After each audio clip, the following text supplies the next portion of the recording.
1945년 식민지 지배에서 독립한 나라들 가운데에 우리나라만이 유일하게 선진국에 진입하였습니다. 지하 자원도 없고 인재도 없고 전쟁으로 황폐했던 우리나라가 이처럼 경제 번영과 자유를 성취할 수 있었던 이유 중에 하나는 바로 근면 성실입니다. 빨리빨리로 대표되는 이러한 문화, 그리고 일벌레처럼 열심히 일하는 근면함이 우리나라 성공의 밑거름이 되었다라고 많은 학자들이 분석을 하고 있습니다. 인생이 성공하기 위해서 가장 중요한 요소 중에 하나는 바로 성실, 열심히 하는 것입니다. 뭐든 열심히 하면 절반은 성공한다라고 볼 수가 있습니다. 그런데 열심히 하는 것도 중요하지만 무엇을 위해 열심히 하는가? 이것이 더 중요한 것입니다. 열심의 방향이 중요하다는 것입니다. 오늘 말씀은 악한 일에 열심이었던 형제가 나옵니다. 그들은 과거에 악한 일에 열심이었던, 그러다 패망한 사람을 타산지석 삼지 못하고 오히려 그보다 더 악한 일을 하였다가, 악하게 열심이었다가 그들도 결국은 패망하게 되는 것을 보게 됩니다. 3장에서 이스보셋의 정권의 핵심이었던, 어찌 보면 실질적인 1인자라고 할 수 있는 아브넬이 죽임을 당하게 됩니다. 아브넬의 죽음은 이스보셋에게 큰 충격이었습니다. 아브넬이 자신을 배신하였다는 것도 충격이었지만 그가 죽음으로 인하여서 나라의 군사적 공백이, 군사력이 약화되고 정권의 힘이 약해질 것에 대한 그 우려가 더 큰 충격으로 다가왔을 것입니다. 그래서 1절 말씀을 보시면요, 성경은 이렇게 기록합니다. 사울의 아들 이스보셋은 아브넬이 헤브론에서 죽었다 함을 듣고 손에 맥이 풀려 온 이스라엘이 놀라니라. 아브넬이 죽었다는 그 소식이 이스보셋에게는 손에 맥이 풀렸다. 그러니까 아무것도 할 수 없을 만큼 정말 놀라고 충격에 빠졌다는 모습을 보게 됩니다. 이스보셋뿐만 아니라 온 이스라엘이 놀랐다라고 기록하고 있습니다. 이스보셋을 지지하고 함께 나라를 유지하고 세웠던 이 11지파도 놀라게 된 것입니다. 그들이 놀란 이유가 무엇입니까? 그들을 지켜줄 수 있는 가장 큰 보호막이라고 할 수 있는 아브넬이 죽었기 때문에 이제 그들이 다시 누구를 선택해야 되는가? 이 나라를 존속하고 자신들의 정권을 유지하고 생명과 재산을 지키기 위해서 계속해서 이스보셋을 지지할 것인가? 아니면 그들이 다윗을 선택해야 될 것인가? 이러한 문제들로 인하여서 온 이스라엘이 놀라게 되었다는 것입니다. 이런 말이 있습니다. 침몰하는 배에서 빨리 탈출하는 것이 살 길이다. 탈출은 지능순이다라는 말이 있습니다. 이스보셋이 이끄는 이스라엘이라고 하는 이 배는 어찌 보면 침몰하는 배와도 같습니다. 겨우 아브넬이라고 하는 사람이 버티고 이 아브넬 때문에 버티고 유지하였지만 이 아브넬이 죽었기 때문에 이제 침몰은 기정사실이고 언제 누가 어떻게 빨리 도망치는가 이것만 남았다라고 볼 수가 있습니다. 그리고 이 침몰하는 이스보셋 호에 결정적인 한 방을 날린 인물이 등장하게 됩니다. 2절 말씀 보시면요. 사울의 아들 이스보셋에게 군 지휘관 두 사람이 있으니 한 사람의 이름은 바하나요 한 사람의 이름은 레갑이라. 베냐민 족속 부에롯 사람 림몬의 아들들이더라. 부엘에 또 베냐민 지파에 속하였다라고 말하고 있습니다.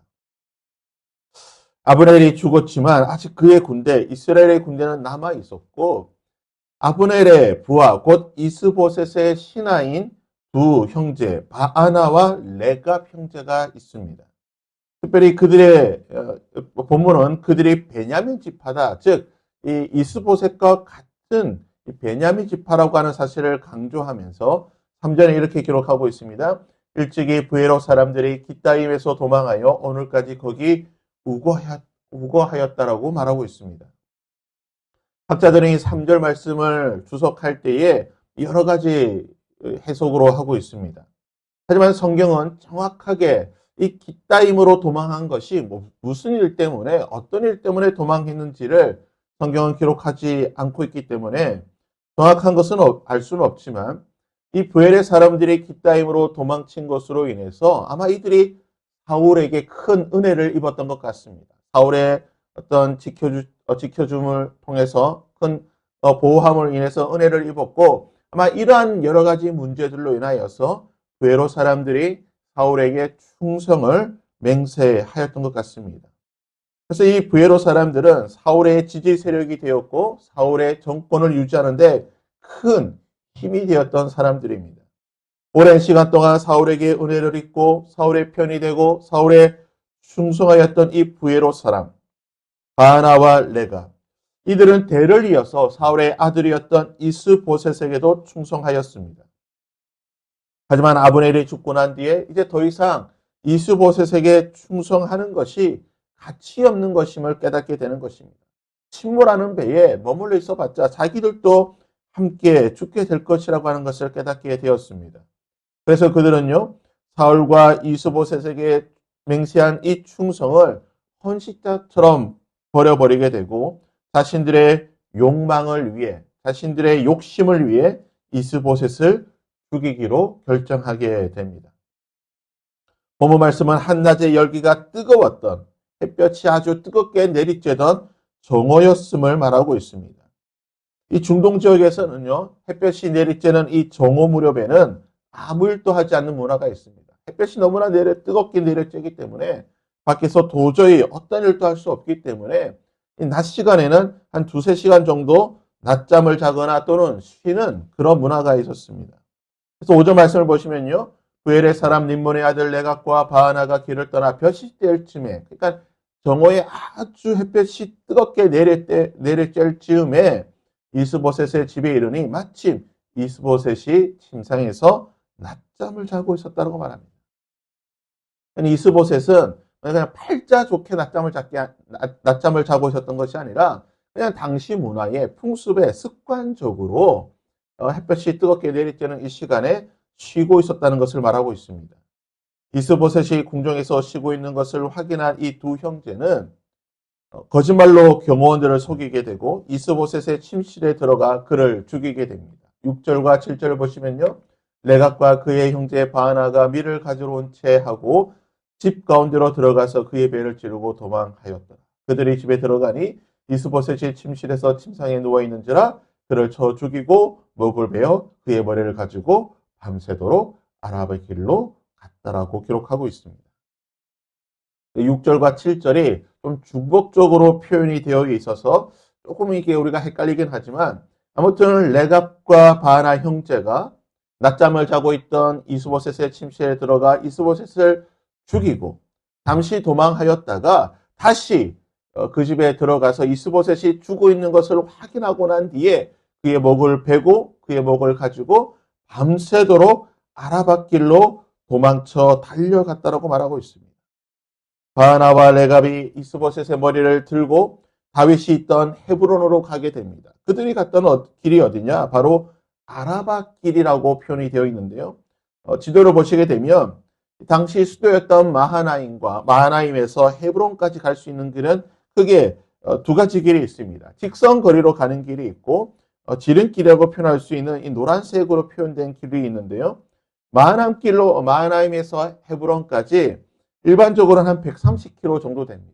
130km 정도 되는 길이지만 이 아라밧길이라고 표현되어 있는 이 노란색으로 표현되어 있는 이 계곡길로에서 가게 되면 이 길은 지름길이고 대략 한 90km 정도 되는 거리입니다.